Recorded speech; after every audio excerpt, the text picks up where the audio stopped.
चुप हो जा ननद। मुहूर्त निकला जा रहा है सुगंधा जी। सिया कहाँ है? अभी तक तैयार नहीं हुई क्या? उसे लेकर आइए। विवाह का मुहूर्त बिता जा रहा है, कन्या को बुलाइए। उसी वक्त खूबसूरत से लहंगे में सजी सीढ़ियों से उतरती हुई सिया सभी को दिखाई देती है। लीजिए जी, आ गई सिया। काफी अच्छी दिख रही है। पतले होने का फायदा तो है। क्या सही फिटिंग आई है लहंगे के ब्लाउज की। आ, आ, आ! और ये क्या, गरिमा की बोली निकली और सिया सीढ़ियों से सर सराकर गिरती हुई नीचे आ गई। उसे उठाने के लिए सभी भागते हुए उसके पास पहुंचते हैं। बेटा ठीक तो है ना तू? अरे गिर कैसे गई? तू तो 6-6 इंच की चप्पल पहनकर चल देती है। ये तो 2 इंच का भी चप्पल नहीं है। पैर फिसल गया था क्या बेटा? क्या पता मम्मी, अचानक ही पैर फिसल गया। सिया उठी रही होती है कि तभी उसकी नजर उसके फटे हुए लहंगे पर पड़ती है, जिसे देखकर वो चौंक जाती है और फुसफुसाती हुई अपनी माँ से कहती है, मम्मी मेरा लहंगा नीचे से फट गया है। हे राम, अब क्या होगा? ये सारा शापा मेरे साथ ही होना था क्या? हे भगवान, लगता है बहू की सैंडल की हिल उसके लहंगे में फंस गई होगी। आजकल ना ये डिजाइनर इतने महंगे लहंगे बना देते हैं, पर कपड़े में जान नहीं रहती। मेरी शादी का लहंगा तो आज तक वैसे का वैसा ही है, पर अब ये लहंगा पहनकर बहू शादी में तो बैठ नहीं सकती। सुगंधा जी, आप जाइए, इसे कोई और साड़ी पहना कर ले आइए। कितना मन था मुझे इस डिजाइनर लहंगे को पहनने का। कितने दिनों से मैं इस दिन का इंतजार कर रही थी मम्मी। ये सपना भी पूरा ना हो पाया। बेचारी सिया का अपने मनपसंद लहंगे को पहनने का सपना अधूरा का अधूरा ही रह जाता है। वो साड़ी पहनकर मंडप में विक्रम के साथ बैठ जाती है। मंत्र शुरू कीजिए पंडित जी, बहू आ गई है। पंडित जी मंत्र पढ़ना शुरू करते हैं और फौरन ही सारी रस्में पूरी हो जाती हैं। रस्में पूरी करने के बाद दूल्हा दुल्हन खाने के टेबल पर बैठते हैं। सुनिए जी, टेबल अरेंज करवाइए। दामाद जी सुबह के भूखे हैं, सिया ने भी कुछ नहीं खाया। अब दोनों खाना तो खा लें। सारा खाना खत्म हो चुका है मम्मी। रात के 3 बजे फेरे होंगे तो कहाँ से मिलेगा खाना? मुझे पास्ता खाने का कितना मन था। मेहमानों की मेहमान नवाजी में मैं तो कुछ खा भी नहीं पाई, और अब जब काउंटर पर खाने के लिए गई तो पता चला खाना खत्म हो गया है। ये कहकर गरिमा वहीं बैठ जाती है और उसके सामने ही फौरन टेबल्स अरेंज होना स्टार्ट हो जाते हैं और सिया और विक्रम खाने का मजा लेना शुरू कर देते हैं। ये देखते ही गरिमा बोल पड़ती है, चलिए भाभी, आपके चलते मुझे खाने तो मिल गया, वरना मुझे तो लगा था अपने भाई की शादी में मैं ही खा नहीं पाऊंगी। जैसे ही गरिमा ये कहती है, सिया के खाने में बाल निकल आता है। ओह गॉड, नूडल्स में तो बाल है, मैं इसे नहीं खा सकती। अरे भैया देखिए तो कैसी सर्विस है आपकी। नूडल्स में बाल निकल आया, चेंज कीजिए इसे। नहीं नहीं नहीं, मेरा मन खराब हो गया, मुझसे और खाया नहीं जाएगा। इसके बाद सिया की विदाई हो जाती है। विदाई के वक्त सुगंधा अपनी बेटी से कहती है, जरा ध्यान रखना बेटा, मुझे ना तेरी ननद की बोली जरा ठीक नहीं लग रही। 2 बार उसने तुझ पर कुछ बोला और दोनों बार अमंगल हो गया। जैसे ही उसने तेरे लहंगे की तारीफ की तो सीढ़ियों से गिर गई। फिर उसने खाने पर बोला तो तेरे खाने में बाल निकल आया। अरे कभी कभी इत्तेफाक से हो जाता है मम्मी, तुम भी ना विदाई में रोने के समय ये सब बता रही हो मुझे। और इन 2 घटनाओं के बाद सिया का अपने ससुराल में गृह प्रवेश हो जाता है। सिया पीछे की बातों को भूलकर बड़ी खुशी खुशी अपनी पहली रसोई बनाने के लिए रसोई में जाती है और सारा खाना तैयार कर डाइनिंग टेबल पर लगाती है। टेबल पर रखी खीर देखते ही गरिमा कहती है, बाप रे भाभी, इतनी सारी खीर। हाँ दी, सगुन के नाम पर जो मीठा बनता है वो तो ज्यादा ही बनना चाहिए ना। मैं बाकी सारे डिशेस भी टेबल पर लगाती हूँ।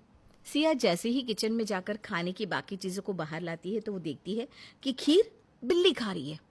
भाग भाग, खीर को तो बिल्ली ने झूठा कर दिया, हे भगवान।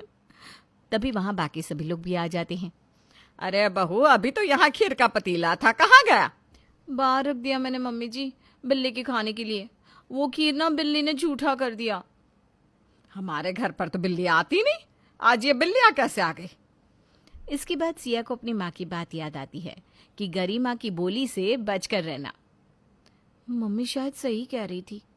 अगले दिन सिया गरिमा की बातों पर गौर करने लगती है। अगले दिन जब सभी बाहर जाने को तैयार बैठे होते हैं, सिया भी तैयार होकर अपने कमरे से बाहर आती है। साड़ी अच्छी है भाभी। हे भगवान, अरे बहू, गरिमा तो तेरी तारीफ कर रही है, तूने ऐसा क्यों कहा? बेचारी सिया कुछ नहीं कहती और दरवाजे की तरफ बढ़ने लगती है और दरवाजे की कुंडी में ही उसकी साड़ी फंस जाती है। अरे अभी गरिमा ने तेरी साड़ी की तारीफ की और अभी ये हो गया।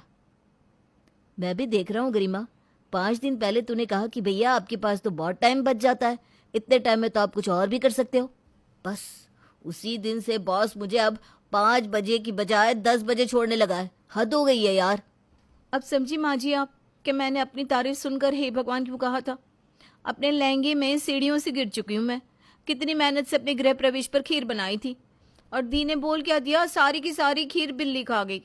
अब आप ही बताइए, दी की बोली से ऐसे सब हो जाता है तो मैं भी क्या करूं? तुम सब भी कैसी सोच रखते हो? मेरी बेटी के बारे में कोई ऐसी बात नहीं करेगा। पर अब तो सभी के सभी सावधान हो चुके थे। न जाने कब गरिमा क्या कह दे और कब क्या हो जाए। दी, आज ना बुआ जी आने वाली है। आप तो जानती है ना उनका स्वभाव कैसा है। एक काम में भी गलती हो जाए तो पूरा घर सर पर उठा लेती हैं। इस बार ना उनके साथ करण भी आने वाला है। विक्रम जी सोच रहे कि करण के साथ एक नया काम शुरू करें, तो आप ना बस अपनी ज़बान पर ज़रा ध्यान रखिएगा। हाँ, कहीं आपने कुछ बोल दिया तो बनता हुआ काम बिगड़ ना जाए, रिश्ता भी खराब हो जाएगा और बिजनेस भी। हाँ भाई, जैसे मैं भगवान हूं ना, मेरे बोलने से सब खराब हो ही जाएगा। अरे नहीं बोलती, जाओ। शाम को अपना सामान लेकर सिया की बुआ सास वहां पहुंच जाती है। उन्हें देखती ही लेखा उनकी खातिरदारी में लग जाती है। जा बहू, अपनी बुआ सास के लिए चाय तो लेकर आ। सिया हाथ में चाय का ट्रे लेकर डरती हुई आ ही रही थी कि फट से गरिमा बोल पड़ती है। चाय पीकर दिल खुश ना हो जाए तो कहिएगा बुआ जी, भाभी की चाय पर तो कोई बोल ही नहीं सकता कुछ। तब तो तू मेरे भाभी की हाथ की स्पेशल चाय का स्वाद जानती ही नहीं। अब तो मैं सिया के हाथ से नहीं, भाभी के हाथों की ही चाय पीऊंगी। जरा जाकर एक कप चाय तो बनाइए। अपनी ननद की सुनकर लेखा चाय बनाने जाती है, पर जैसे ही वो चाय गैस पर चढ़ाती है दूध ही फट जाता है। 1 बार 2 बार 3 बार लेखा कितनी भी कोशिश कर ले पर वो चाय बना ही नहीं पाती। अब तो दी ने भी कुछ नहीं कहा, फिर ऐसा क्यों हो रहा है? खैर, चाय तो देनी है। मेरी बनी हुई चाय ही अपनी कहकर बुआ जी को पिला दीजिएगा, उन्हें क्या पता चलेगा। लेखा चाय लेकर बाहर जाती है और अपनी ननद को पिलाती है। आपके हाथ की चाय मान गए भाभी। दूध का भी तो कमाल है बुआ जी। फिर तो तेरा दूध वाला भी सही है, बिन पानी के दूध लाता होगा। दूध देकर ही मैं समझ गई। तभी लेखा के मोबाइल की घंटी बजती है। ये दूध वाला अबे क्यों फोन कर रहा है?